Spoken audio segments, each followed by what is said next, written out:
یاد رکھے زمانہ، علی ولی اللہ جادہ فاطمیہ ہے، شہرائے عام نہیں ہے کہ ہر کوئی آ سکے اور ہر کوئی آ کے اسے سنبھال سکے۔ اس کے لیے پہلی قربانی میری مخدومہ نے دی ہے۔ یہ ایک بات سنیے اور میں منبر چھوڑ رہا ہوں، ڈھیر گریے ہوں گے مجھ سے پہلے، میرے بعد ہوتے رہیں گے، لیکن مولا کا واسطہ یہ ایک بات ساتھ لے کے جائیے گا۔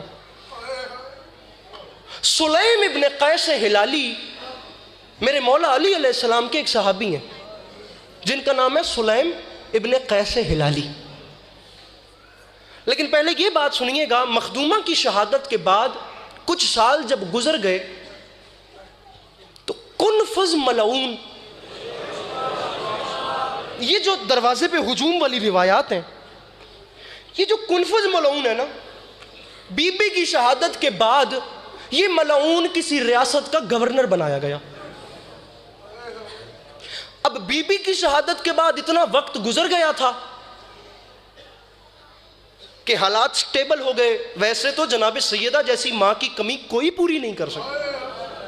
میں کہتا ہوں ہم جیسی ہماری مائیں جو سیدہ کی کنیزوں کی بھی کنیزیں ہیں، ان کی کمی جب کوئی نہیں پوری کر سکتا تو سیدۃ النساء العالمین جیسی ماں کی کمی کون پوری کرے؟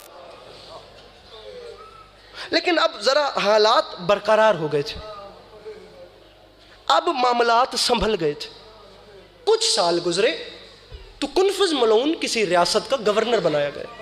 مجھے بس اسی بات میں منبر چھوڑنا۔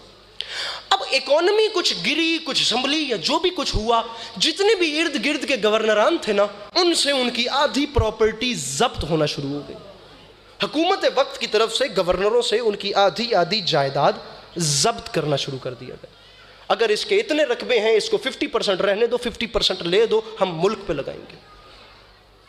میں جملہ کہہ رہا ہوں، اس اتنے بڑے مجمع میں کوئی تو ہوگا جو پہلے سمجھ کے ہائے کرے گا، ورنہ بات تو وہ ہے جو میں نے کر کے بھی منبر چھوڑ دینا ہے۔ ہر گورنر سے اس کی آدھی جائیداد ضبط کی گئی۔ رکھ میرے سر پہ قرآن، کنفذ ملعون سے جائیداد نہیں لی گئی۔ سلیم ابن قیس ہلالی میرے مرشد علی کے پاس آئے اور آ کر کہنے لگے، مولا آپ جانتے ہیں ہر گورنر سے اس کی پراپرٹی لی گئی ہے، مولا کنفذ سے اس کی جائیداد نہیں لی گئی۔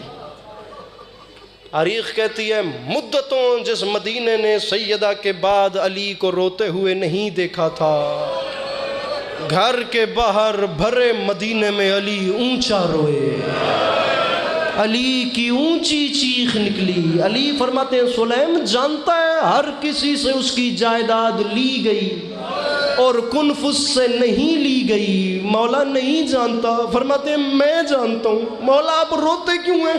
فرماتے ہیں جواب بھی لے اور میرے رونے کی وجہ بھی جان۔ ہر گورنر سے جائیداد لی گئی ہے، کنفذ سے جائیداد نہ لینا اس کا شکرانہ ہے۔ مولا کس چیز کا؟ فرمایا 2 ضربیں کنفذ نے ایسی ماری ہیں۔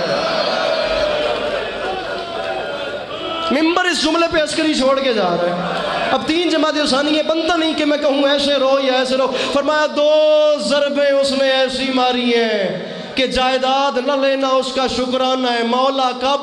فرماتے ہیں جس وقت میرے دروازے پہ ہجوم آیا۔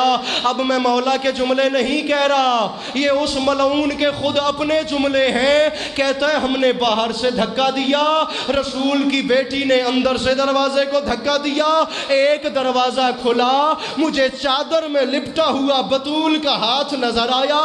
یہ ملعون کہتا ہے میں نے فاطمہ کے ہاتھ پہ اتنے زور سے تازیانہ مارا، رسول کی بیٹی کی چیخ نکل گئی، آواز آئی پاپا میری انگلیاں ٹوٹ گئی، او پاپا میرا ہاتھ شکستہ۔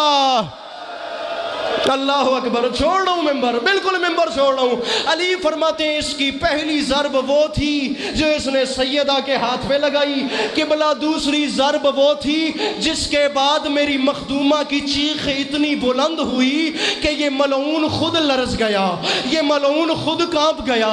اس نے پہلی ضرب دروازے پہ لگائی، میری مخدومہ پہ دروازہ گرایا، امت چلتی چلتی گھر کے اندر داخل ہوئی۔ تاریخ کہتی ہے علی بادشاہ کے گلے میں رسی ڈال کے کھڑے تھے۔ علی فرماتے ہیں سلیم میں تجھے بتاتا ہوں، یہ مجھے دربار لے کے جانا چاہ رہے تھے،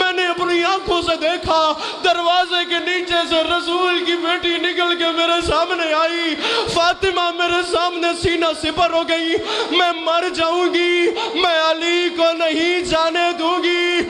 اب وہ بندہ سر نیچے کرے جو ماتم نہیں کر سکتا۔